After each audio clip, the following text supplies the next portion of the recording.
Hi guys, we're gonna make some faux leather with butcher paper. I couldn't think of the name.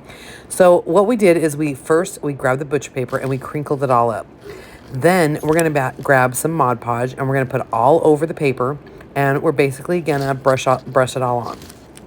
You're gonna do that like 2 or 3 times. However more you want, the more leathery you want it, you're gonna crunch it up. Now, I kind of did it with the butch paper that's like a brown tan, but if you, like a reddish tan. But if you want to, you could just go ahead and also paint it. So grab any of your favorite color chalk paint and just put it on top.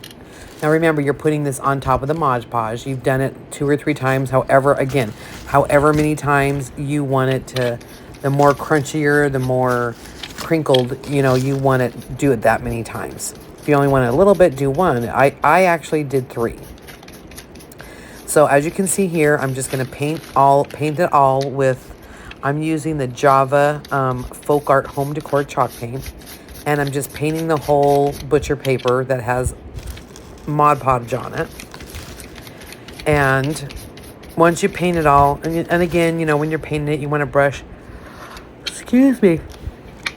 in and out all over, getting all those crevices and those cracks, so that it looks more real. Of course, it even looks real if you don't have every single piece done, because it just looks like a more natural, or a more I call it countrified look, or rustic look, if however you want to call it. But again, and you don't have to use Java. You could use any color. Say you want your leather to be white, use white. You want your leather to be looking black, use black. Use brown, whichever color you want. I'm going to be using these for another project that I'm going to be doing soon. So I want the reddish brown, and then I thought, you know what? I might want some brown. So I went with like I said, I went with the Java. So basically, you're just going to apply it, and then after you apply that, you can either let it sit and dry naturally. Oh, excuse me. Or you can grab your little handy dandy dryer and dry it and speed up that process a little. Of course, yeah, you know how it is. Some of us are not the cleanest crafters. I, for one, am very messy, but it's okay. That's what they make Clorox wipes for. So let me clean up this little part. And again, I'm just going to grab my dryer. Give this a good dry.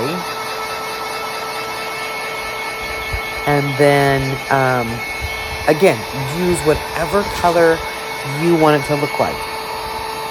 If you could also use a brown paper bag. You can use a piece of paper.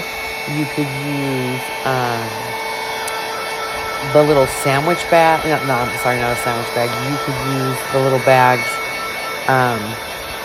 from the grocery store. Any kind of paper, you basically want to do the same thing. You're just going to crinkle it up and apply Mod Podge. Crinkle it up again, apply another layer, and do it as many times as you want till you get the desired look that you want. Again, on mine, I did use butcher paper.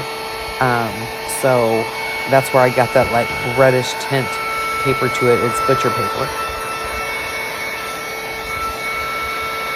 And then this one I painted.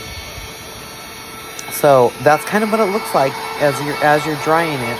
And remember that, one side's going to be shiny, one side will not be shiny. So depending on the look that you want, go with the look that makes you the happiest. If you like shiny, go with the shinier look. If you like the more dull look, the matte finish, go with the matte finish. That can also make a difference on what Mod Podge you use as well. If you want to use matte, use matte. If you want to use the shinier, use the shinier, whichever you want. But either way, get the look you want, and then you can go create something beautiful. And as you can see, I have 3 pieces. I have my 2 natural butcher papers, and then I have my brown. So now you go grab some paper and crinkle it up and go make something beautiful. Have a great day.